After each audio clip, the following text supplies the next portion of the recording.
السلام علیکم ورحمۃ اللہ وبرکاتہ۔ ایمان کے ارکان میں سے ایک رکن ہے قیامت پر ایمان لانا۔ قیامت کا دن اتنا ہولناک ہوگا، اس دن کی لمبائی اللہ رب العالمین نے 50,000 سنہ 50,000 سال کے برابر ذکر کیا ہے۔ اسی طرح سے اس دن کی سختی کے بارے میں اللہ کے رسول نے فرمایا کہ اس دن سورج 1 میل کے اونچائی پر ہوگا۔ میل عربی میں ایک تو لمبائی ناپنے کی مسافت کا جو ہوتا ہے اس کو کہا جاتا ہے، اور ایک سرما لگانے والی سلائی کو بھی میل کہا جاتا ہے۔ اگر مسافت ہی والا میل مراد لیں تو آج کروڑہا میل دور ہونے کے باوجود گرمی کے دنوں میں سورج کی تپش اور گرمی کو ہم برداشت نہیں کر پاتے ہیں، اس دن جب 1 میل کی دوری پہ سورج ہوگا تو کیا کیفیت ہوگی تصور کر سکتے ہیں۔ اور اگر میل سے مراد آنکھ میں لگائی جانے والی سرما لگائی جانے والی سلائی ہو تو پھر تصور کر سکتے ہیں کہ سلائی کتنی بڑی ہوتی ہے۔ زیادہ سے زیادہ 2 سے 3 انچ، یعنی لوگوں کے سروں سے 2-3 انچ اونچائی پر سورج ہوگا۔ ایسے وقت میں سورج کی تپش اور گرمی سے بچنے کے لیے کوئی سایہ نہیں ہوگا، لیکن اللہ رب العالمین کچھ خوش نصیبوں کو اپنے عرش کے سائے کے تلے جگہ دے گا اور انہیں عرش کا سایہ مہیا کرے گا۔ وہ خوش نصیب کون ہیں؟ مختصر طور پہ ان خوش نصیبوں کا ذکر اس ویڈیو میں کی جائے گی۔ اس سے پہلے آپ سے گزارش ہے کہ ویڈیو کو لائک کریں، شیئر کریں اور ہمارے یوٹیوب چینل مہد الصالحات کو سبسکرائب کریں تاکہ آگے آنے والی ویڈیو آپ تک بآسانی پہنچ سکے۔ تو وہ 7 لوگ کون ہیں؟ حضرت ابو ہریرہ رضی اللہ تعالیٰ عنہ کہتے ہیں کہ اللہ کے رسول صلی اللہ علیہ وسلم نے فرمایا، سبعۃ یظلھم اللہ فی ظلہ یوم لا ظل الا ظلہ، کہ 7 قسم کے لوگ ایسے ہیں جنہیں اللہ تعالیٰ اپنے سائے میں جگہ دے گا۔ یہ سبعۃ کا معنی کوئی یہ نہ سمجھے کہ 7 لوگ، بلکہ 7 قسم کے لوگ۔ اب ایک قسم میں کتنے لوگ داخل ہو سکتے ہیں؟ جتنے لوگ اس کے لیے محنت و مشقت کریں وہ داخل ہو سکتے ہیں۔ یعنی 7 قسم کے لوگ ہوں گے جنہیں اللہ تعالیٰ اپنے عرش کے سائے کے نیچے جگہ دے گا، اور اس دن اس کے سائے کے علاوہ کوئی اور سایہ نہ ہوگا۔ وہ خوش نصیب کون ہیں؟ اللہ کے رسول نے فرمایا کہ پہلا اس میں سے ہوگا الامام العادل، یعنی عادل حکمراں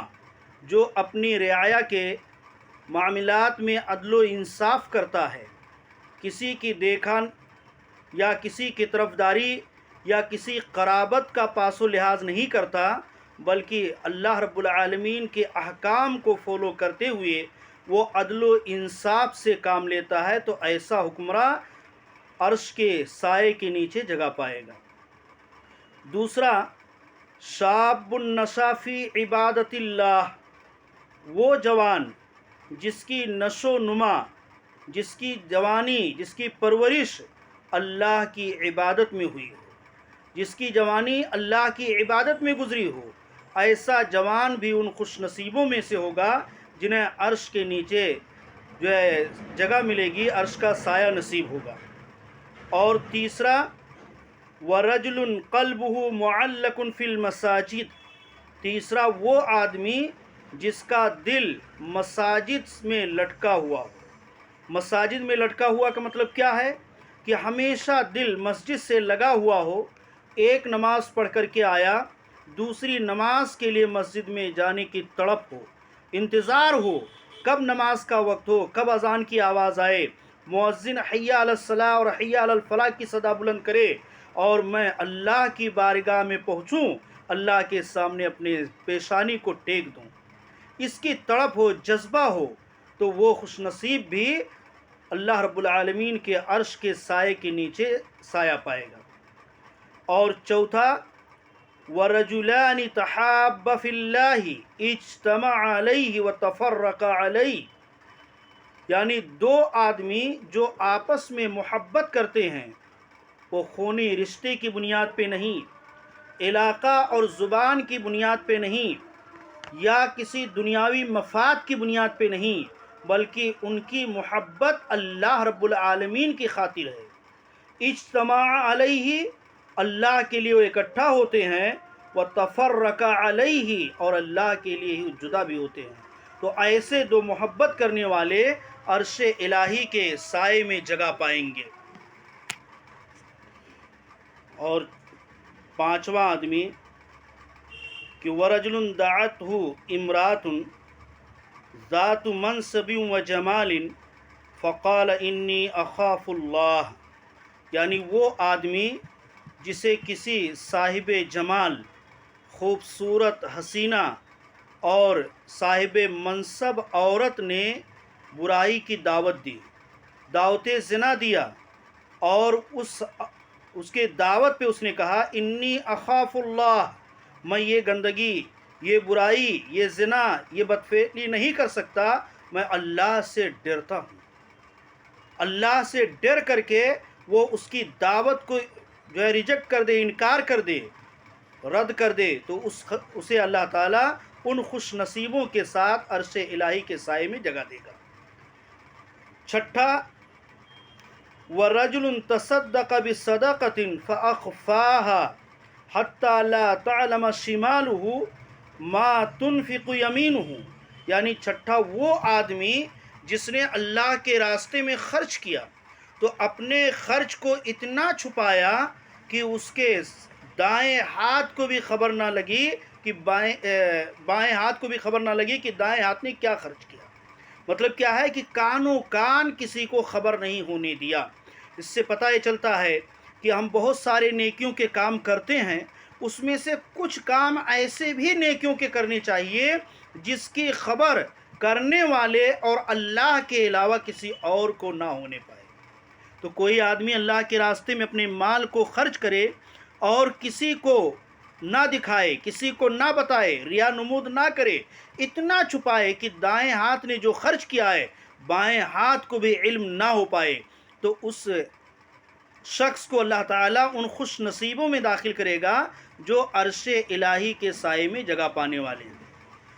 اور ساتواں، وَرَجُلٌ ذَكَرَ اللَّهَ خَالِيًا فَفَاضَتْ عَيْنَاهُ، یعنی وہ آدمی جس نے تنہائی میں اللہ رب العالمین کو یاد کیا، اللہ کی کبریائی کو، اللہ کے عذاب کو، اللہ کی جو ہے طاقت کو یاد کیا اور رو پڑا، اس کی دونوں آنکھیں آنسو بہانے لگی، تو ایسا شخص بھی عرش الہی کے سائے میں جگہ پائے گا۔ آٹھواں، وہ آدمی جو کسی تنگ دست کو مہلت دے یا اس کے قرضے کو معاف کر دے۔ حضرت کعب بن عمر کہتے ہیں کہ اللہ کے رسول صلی اللہ علیہ وسلم نے فرمایا، من انذر معسرا او ودع عنہ اذلہ اللہ فی ظلہ، کہ جس نے کسی تنگ دست کو مہلت دی یا اسے معاف کر دیا، یعنی قرض کی ادائیگی کے لیے ایکسٹرا ٹائم دے دیا اور مہلت دے دیا، 1 مہینے میں نہیں، اگلے مہینے میں ادا کر دینا، 6 مہینے میں نہیں، سال بھر میں ادا کر دینا، تو اس طرح سے اس کو مہلت دیا، اور یا تو قرضہ ہی معاف کر دیا، مت دینا، میں قرضے کو واپس نہیں لوں گا، معاف کرتا ہوں، معاف کر دیا، اذلہ اللہ فی ظلہ، ایسے شخص کو اللہ تعالیٰ اپنے سائے نصیب کرے گا، یعنی عرش الہی کے سائے کے نیچے یہ بھی جگہ پائے گا۔ اسی طرح دوسری روایت کے الفاظ ہیں کہ من انذر معسرا او ودع لہ، کہ جس نے کسی تنگ دست کو مہلت دی یا اسے معاف کر دیا، اظلہ اللہ یوم القیامہ، تو اللہ تعالیٰ اسے قیامت کے دن سایہ دے گا، تحت ظل عرش ہی، اپنے عرش کے سائے کے نیچے، یوم لا ظل الا ظلہ، اس دن اس سائے کے علاوہ کوئی اور سایہ نہیں ہوگا۔ اور تیسری روایت کے الفاظ ہیں، من سرہ ان ینجیہ اللہ من کرب یوم القیامہ وان یظلہ تحت عرشہ، کہ جو اس بات کو پسند کرتا ہو کہ اللہ رب العالمین قیامت کے دن کے ہولناکیوں سے اسے محفوظ رکھے اور اسے اپنے عرش کا سایہ نصیب کرے، فَلْيُنذِرْ مُعْسِرًا، تو چاہیے کہ وہ تنگ دست کو مہلت دے۔ یعنی قرض کی وصولی میں تنگ دست کو مہلت دینا، یا قرضے کو کچھ حصہ قرضے کا یا پورا قرضہ معاف کر دینا، یہ اتنا بڑا عمل ہے کہ اللہ رب العالمین اس کی بنیاد پہ عرش الہی کے نیچے جگہ دے گا، اس کے سائے میں جگہ ملے گی۔ اور نواں، وہ تاجر جو سچا ہو، سچا تاجر اللہ رب العالمین کے عرش کے سائے کا مستحق ہوگا، جیسا کہ سلمان فارسی کہتے ہیں کہ التاجر الصدوق مع السبعۃ فی ظل عرش اللہ تعالی یوم القیامہ، کہ سچا تاجر قیامت کے دن ان 7 لوگوں کے ساتھ ہوگا جنہیں عرش الہی کے نیچے جگہ ملے گی، عرش الہی کا سایہ جنہیں نصیب ہوگا، تو ان خوش نصیبوں کے ساتھ یہ سچا تاجر بھی ہوگا۔ اور 10واں، مجاہد کی مدد کرنے والا، جیسا کہ اللہ کے رسول نے فرمایا کہ من عان مجاہدا فی سبیل اللہ، کہ جس نے اللہ کے راستے میں جہاد کرنے والے مجاہد کی مدد کی، اعانت کی اسے، اور 11واں، تنگ دست کی اعانت کرنے والا، او غارمن فی عسرتہ، یا ایسے شخص کی معاونت کی جس پر قرض ہو گیا ہے اور اس کی تنگ دستی میں جو ہے اس کی معاونت کی، اعانت کی، او مکاتبن فی رقبتہ، یہ 12واں نمبر کا خوش نصیب ہے، جس نے کسی غلام کی مکاتبت میں اس کی اعانت کی۔ مکاتبت مطلب غلام نے اپنے مالک سے لکھا پڑھی کر لیا ہے، معاہدہ کر لیا ہے کہ اتنے رقم اتنے دنوں میں ادا کر کے میں آزاد ہو جاؤں گا، مالک نے اس کو اقرار کر لیا کہ تم اتنا رقم اتنے دنوں میں ادا کر دو اور تم آزاد ہو جاؤ گے۔ اس پر جس نے معاونت کی، غلام کی مدد کیا تاکہ وہ آزاد ہو جائے، اللہ کے رسول نے فرمایا اظلہ اللہ یوم لا ظل الا ظلہ، ان 3 قسم کے لوگوں کو، یعنی مجاہد کی مدد کرنے والا، تنگ دست کی مدد کرنے والا، مکاتب غلام کی آزادی کے لیے مدد کرنے والا، ان تینوں کو اللہ تعالیٰ اظلہ اللہ یوم لا ظل الا ظلہ، اللہ تعالیٰ اپنے سائے کے اس میں سایہ دے گا جس دن اس کے سائے کے علاوہ کوئی سایہ نہیں ہوگا، یعنی عرش الہی کے نیچے اللہ رب العالمین اس کو سایہ دے گا، عرش الہی کے سائے میں وہ رہے گا۔ تو میرے بھائیوں، یہ 12 قسم کے لوگ ہوئے